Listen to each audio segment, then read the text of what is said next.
Eto, Wednesday. This is September 25th, daily episode 3626, 3627, and 3628. Tignan nyo naman, namamalat yung boses ko. Kaya hindi ako makapag-live kagabi dahil sa sobrang dami ng ritual. Lalong-lalo na ho sa mga comeback ritual at saka sa love ritual. At yun yung marami kahapon. Yung tungkol talaga sa relasyon, yung tungkol talaga sa pag-iingat sa relasyon, pag-iingat sa kalusugan, no? So, maraming maraming salamat po. At sa gusto pong magpa-reading, message lang po kayo. Kasi, pakatandaan ninyo, dalawa yung moon sa paparating na 29. And then, magandang energy yan to do positive things. Kung gusto niyo magpa-ritual, di ba? And then, doon naman sa gusto magpa-cleansing, ganun din yon. Pero mag-ingat kayo, lalong-lalo na doon sa may mga barang kulam at sumpa. Dahil yung first Tuesday is talagang napunta sa October 1st. And yan yung pinaka mahirap kalabanin sa lahat-lahat ng mga sabihin na natin mga tao na biktima ng barang kulam at sumpa. Kasi lalong-lalo na yung gayuma. Kasi ano yun eh, umpisa. So ibig sabihin yan, kapag tinamaan ka niyan at lalong-lalo na nasa karmic cycle tayo, kung may bad karma ka, may kulam ka pa, may barang ka, may gayuma, etc. Pabigat ng pabigat ang buhay mo. So kumilos ka bago pa mag 29, dapat ipa-cleansing mo, ipatanggal mo, ganun. Message ka at magpa-reading ka para alam mo kung ano yung mangyayari, di ba?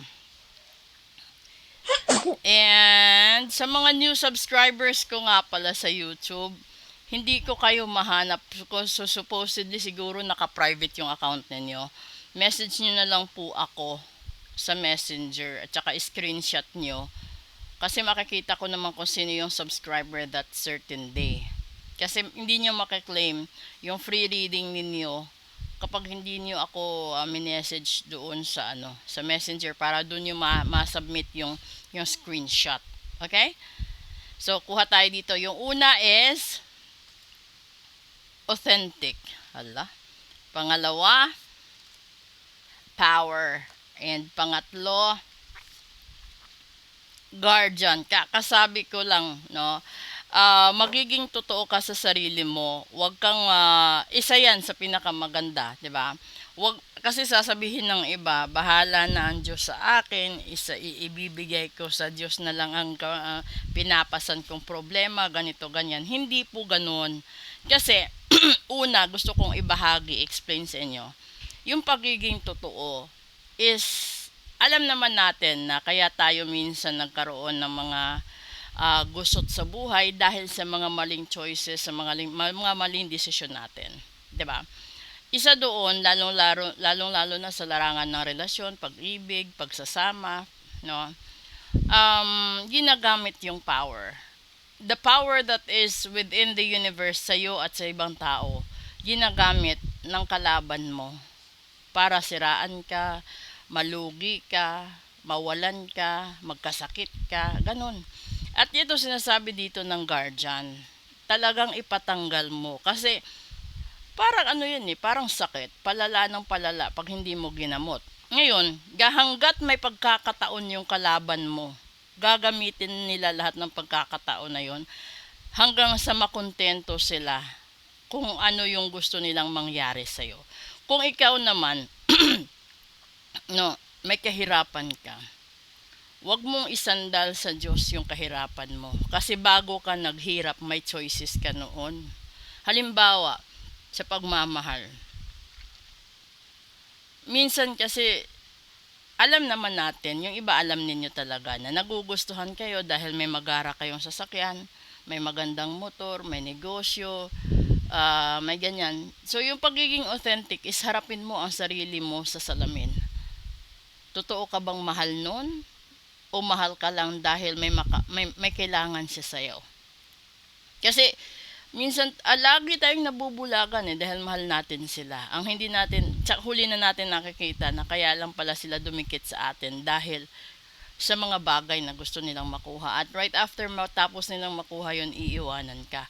So kung ayaw mo mangyari yan sa'yo, use the power of card reading para malaman mo habang maaga pa. Kasi yan yung sinasabi ngayon ng guardian You have to be aware.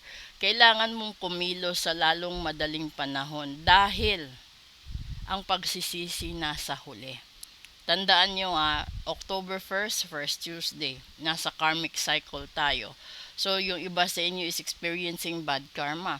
Kung may bad karma ka na ngayon at tinamaan ka palalo, hanggang 2025, masama ang buhay. Masama ang finances. So, kung ikaw naman, financial yung gusto mo, you do the wealth ritual. Magpa-wealth ritual ka, magpa-cleansing ka, and then you put some protection ritual na rin sa sarili mo. Kasi walang saysay na magpaparitual ka. Halimbawa, magpaparitual ka sa kalusugan at sa finances. And then hindi mo lalagyan ng protection. Wala din, 'di ba? Posible din nanakawin ng isang tao or isang grupo or isang pamilya. Ganon din 'yon. So kung ito pa, kung hindi mo gagawan ng protection yung mga anak mo at ikaw na magulang, marami kang dinadaing na karma, kamalasan, posible yon madadamay ang mga anak mo, mga apo mo, kung yung galit ng kalaban mo matindi. So, yan ay kabuuang advice ko sa inyo. So, bago mag-29, magpa-card read kayo, magpa-ritual kayo, magpa-protection ritual kayo, para hindi na rin kasi hindi maganda ito na yun. You have to be authentic, you have to use the power as per your guardian. So, lahat-lahat na yan. So, wag kayong magbingi-bingihan, wag magbulag-bulagan, at balikan natin. Kasi itong salita, nasa Diyos ang awa, nasa tao ang gawa.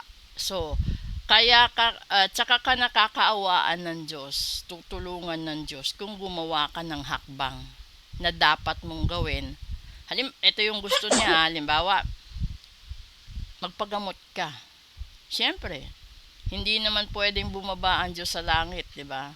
Para dalhin ka sa isang ospital or dalhin ka sa isang faith healer.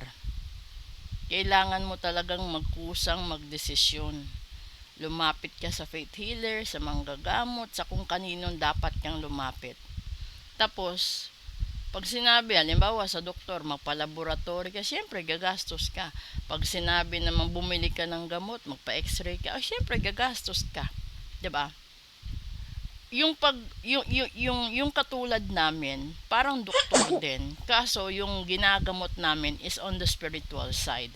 So wag kayong magtaka kasi parang doktor lang din 'yan. Sasabihin ng doktor, o sige, yung gamutan mo 2 to 3 7 to 14 days. Yung maintenance mo 90 days, 'di ba? May mga ganon. Ganon din yung ritual kasi yung gamutan depende sa kung gaano katagal at gaano kalalim ang sugat at damage na nagawa.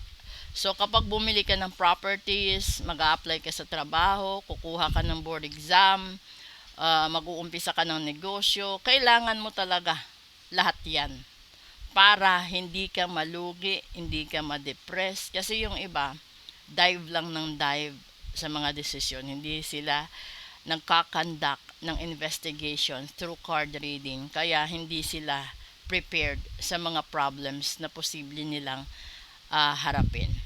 Okay? Let's proceed with special episode. And then for those who want to book for a full private reading, please leave a message or drop a comment. The link of my other social media platforms is nasa bio. Thank you and good morning po.